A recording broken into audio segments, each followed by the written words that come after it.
Capítulo 1. Definição de objetivo. Boa noite, senhoras e senhores. Hoje à noite, iniciaremos nossa série de programas de rádio em Paris, Missouri, nos quais explicarei os princípios do sucesso que aprendi e desenvolvi ao longo de mais de 40 anos. Estou muito satisfeito por estar em sua cidade e espero que se beneficiem do que tenho a dizer. O primeiro princípio de que falarei é a definição de objetivo. Definição de objetivo não parece um assunto muito imponente ou muito dramático, mas, senhoras e senhores, é o começo de toda conquista digna de ser mencionada. Onde quer que você encontre alguém bem-sucedido, encontrará uma pessoa que adotou o princípio da definição de objetivo ligado às coisas que faz. E ela segue esse princípio o tempo todo. Por isso dei a esse tema a primeira posição nessas transmissões e também o discutirei em nossa segunda transmissão. Vou dar um exemplo da importância de ser absolutamente definido em relação ao seu objetivo principal. Alguns anos atrás, logo após o final da Primeira Guerra Mundial, abri meu cofre e tirei dele meu objetivo principal definido escrito.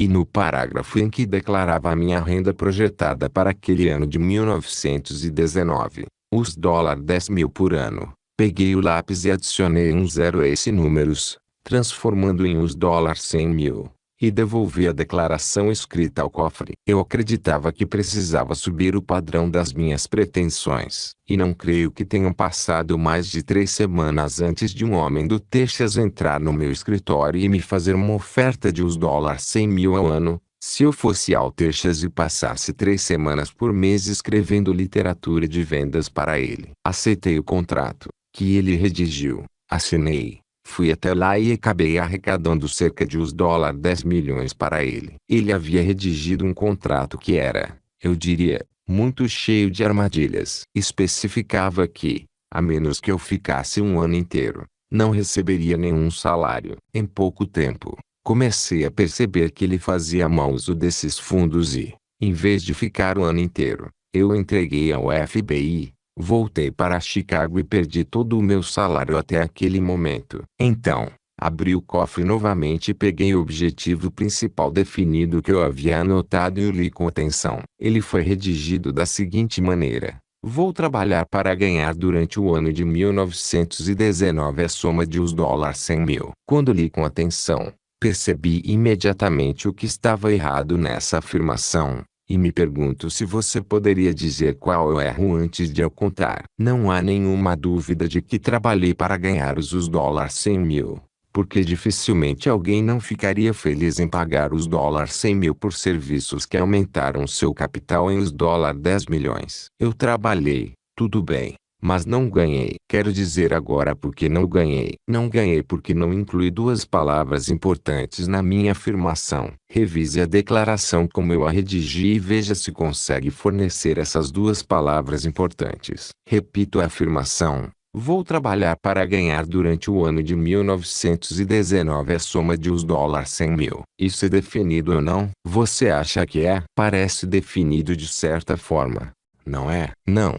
Faltavam duas palavras. Eu deveria ter dito: vou trabalhar para ganhar e receber durante o ano de 1919 a soma de os $100.000. Você acha que, se eu tivesse escrito dessa maneira, teria feito alguma diferença no comportamento desse homem desonesto que, talvez desde o início, pretendia me enganar? Você acha que teria feito alguma diferença quanto ao dinheiro que eu teria recebido? Eu digo que isso faria diferença e quero explicar o porquê. Se eu tivesse enfatizado receber esse dinheiro depois de trabalhar por ele, teria levado o contrato que ele elaborou para o meu advogado e nós o teríamos examinado com muito cuidado. E meu advogado teria inserido um parágrafo que garantiria o recebimento mensal desse dinheiro, à medida que o ganhasse. Essa teria sido a diferença. A maioria das pessoas que assumem contratos e diversos acordos e relacionamentos com outras pessoas o faz com tanta indefinição que raramente acontece o que um advogado chamaria de encontro de mentes. Uma pessoa entenderá uma coisa e outra pessoa entenderá algo completamente diferente. Precisamos de contratos porque, infelizmente, algumas pessoas são trapaceiras e não merecem confiança. Ou preferem o caminho mais fácil ao honrado? Seguir o caminho de menor resistência entorta todos os rios e alguns homens. E foi isso que aconteceu com esse homem do Texas. Quero dar outro exemplo da importância da definição de objetivo. Há 14 anos, Bill Robinson, de Paris, comprou uma cópia do meu livro Pense e Enriqueça. Ele leu e ficou impressionado. E enquanto lia, disse a si mesmo, um dia desses, vou conhecer esse homem chamado Will. Vou fazer com que ele venha a Paris. E ele vai dar uma palestra para o nosso povo. Agora, um dia desses não é definido. 14 anos se passaram. Ele estava deitado na cama, lendo um dos jornais de St. Louis, no qual viu um anúncio sobre um curso que eu daria em St. Louis. Dessa vez, ele fez outra declaração. Pulou da cama e disse, vou a St. Louis ver esse homem. E vou trazê-lo aqui imediatamente. Essa foi uma abordagem bem definida, com objetividade. Ele foi até lá. E aqui estou eu. Ele poderia ter feito isso 14 anos atrás se tivesse dito ao ler aquele livro, gosto desta mensagem, gosto desse autor, vou trazê-lo aqui em um mês. Se ele tivesse determinado um tempo definido para suas intenções, podem ter certeza de que eu teria vindo há muito tempo. Definição de objetivo. Percebi que homens bem-sucedidos, como Andrew Carnegie, Henry J. Kaiser, Henry Ford e Thomas Edison, se movem com definição de objetivo. Geralmente, qualquer grande líder, quando diz a um de seus subordinados para fazer alguma coisa, diz a ele não só o que fazer, mas também quando fazer, onde fazer, e por que fazer. E, importante, ele diz como fazer e, então, mais importante que tudo isso, ele cuida para que o homem faça o que ele disse. Não aceitem um não como resposta. É isso que constitui um grande líder. Um homem que sabe exatamente o que quer e consegue transmitir essas informações a pessoas que estão subordinadas a ele em termos que elas possam entender e que as impressionarão. Durante a guerra, o Sr. Kaiser esteve envolvido em uma grande variedade de trabalhos relacionados a ela, fabricando itens militares de que o governo precisava muito para garantir que as matérias-primas necessárias estivessem em sua fábrica quando fosse preciso. Quando, por exemplo, encomendava um carregamento de certo tipo de aço, ele não só enviava um pedido à United States Steel Corporation para entregarem uma carga de certo tipo de aço, ele também determinava que queria o aço em sua fábrica em uma data específica e, em seguida, mandava um grupo de expedidores à usina para acompanhar a carga, com instruções para, caso algum ferroviário ousasse parar ou desviar o vagão por qualquer motivo, eles o impedissem e mantivessem o trem de carga em movimento, ou nem voltassem, porque não teria mais emprego. Isso também era bem definido. Por isso, o Sr. Kaiser estabeleceu um recorde mundialmente famoso no ramo de construção de navios. Ele nunca havia construído navios antes, mas entendia o princípio da definição. Aliás, se você conhece alguma coisa sobre o Sr. Kaiser, sabe que hoje essa é uma de suas qualificações de destaque. Essa é uma das razões para ele ter sido um homem de sucesso. Ele sabia o que queria fazer.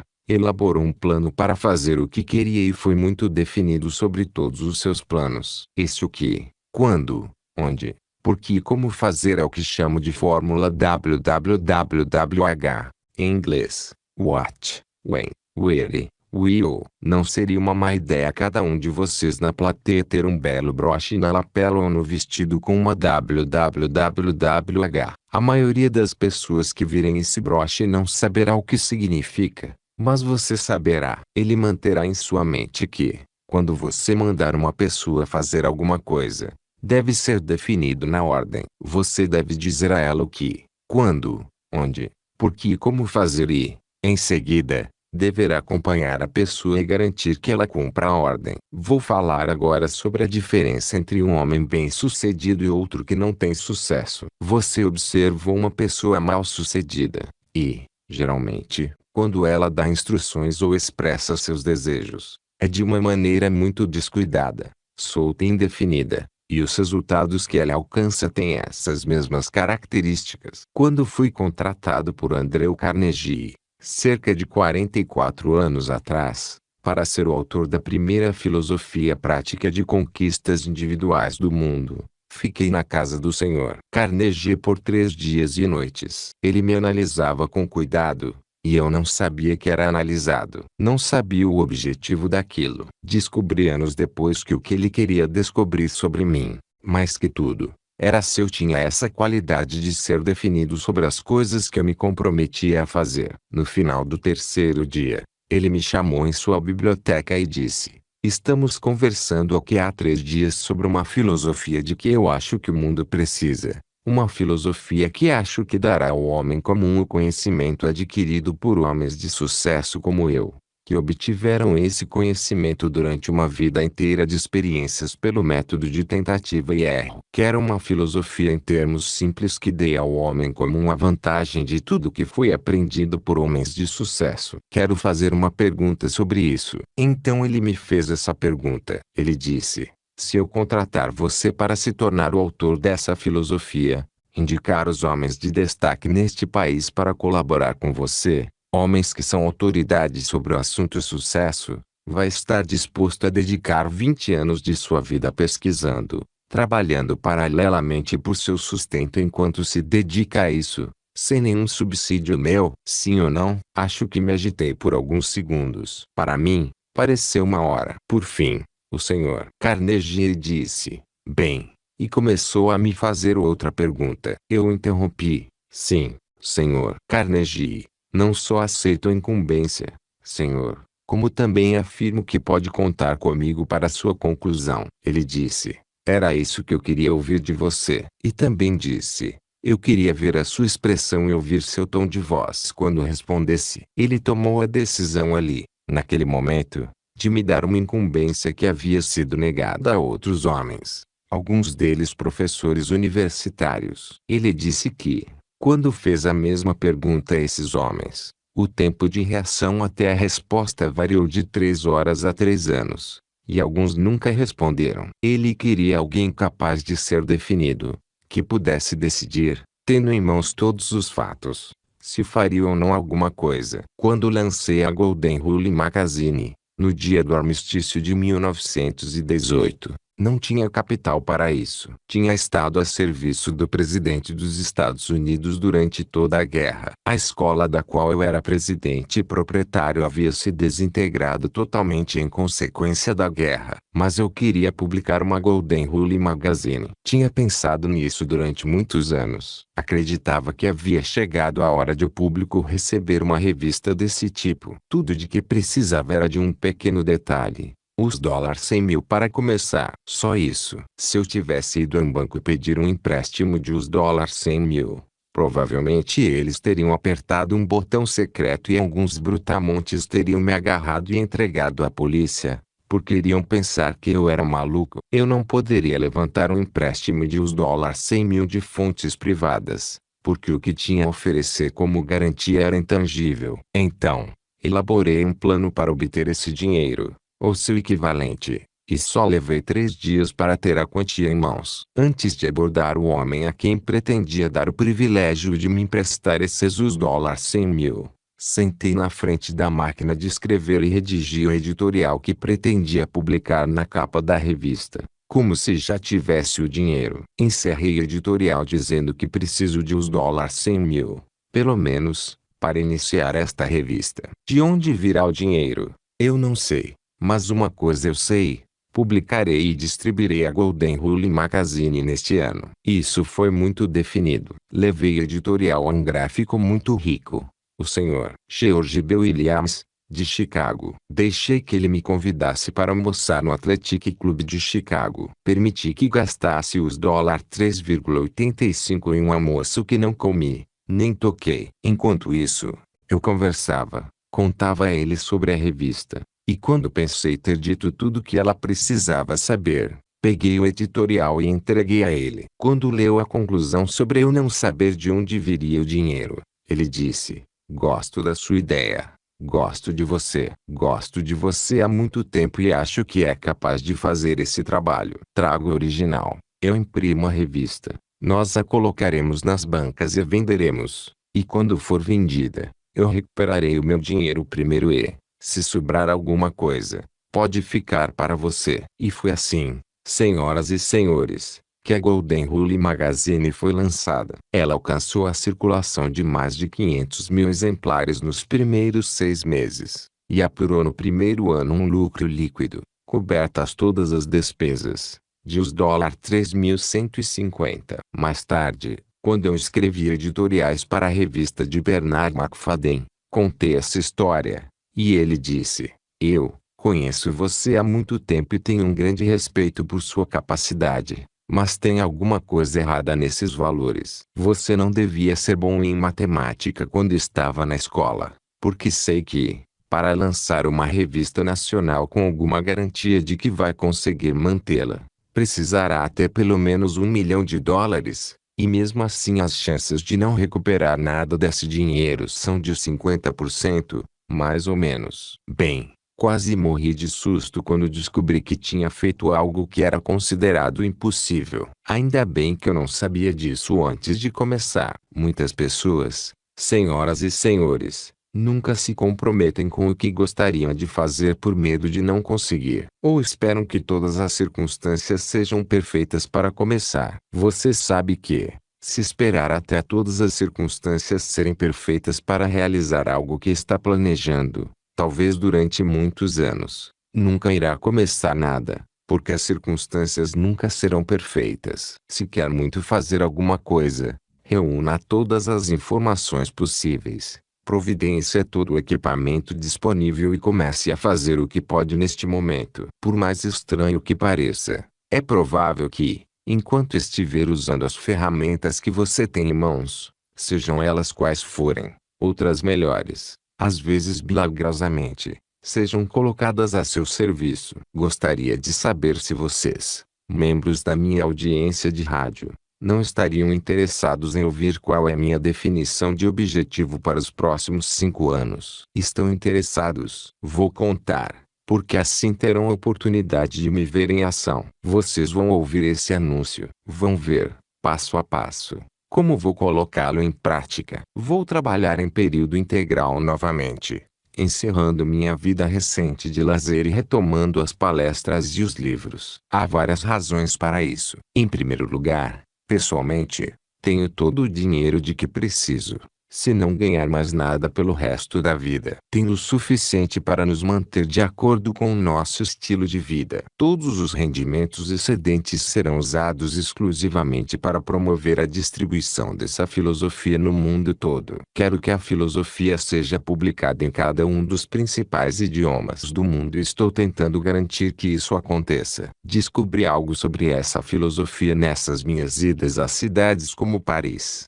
coisas que eu não sabia antes. E isso me deu uma nova esperança e uma nova coragem. Isso me deu uma nova perspectiva sobre definição de objetivo, a de que as pessoas na base da população, em pequenas cidades como esta, estão prontas e ávidas para que essa filosofia entre na vida delas. Porque, afinal, essa é uma filosofia da economia individual. Foi desenvolvida para ajudar o indivíduo a equilibrar seus negócios e suas finanças. É uma filosofia sólida, porque foi testada pelos cérebros mais aguçados do mundo. E é uma filosofia que lida com finanças individuais e coisas materiais. Vivemos uma era de frustração, de medo, de ansiedade. Seria quase impossível encontrar uma plateia como essa sem tomar conhecimento de uma pessoa com algum tipo de problema pessoal que não soubesse como resolver no momento. Essa filosofia do sucesso visa solucionar problemas individuais. Mesmo sem perceber, cada um de vocês que ouve essas transmissões estará espalhando sol, alegria e coragem. Você terá mais confiança e dará mais confiança àqueles com quem entrar em contato. Você também terá um objetivo definido e, como ponto de partida, terá o objetivo de melhorar a si mesmo. Senhoras e senhores, nosso tempo acabou por hoje. Junte-se a mim na próxima transmissão para uma discussão mais aprofundada sobre esse princípio tão importante, a definição de objetivo.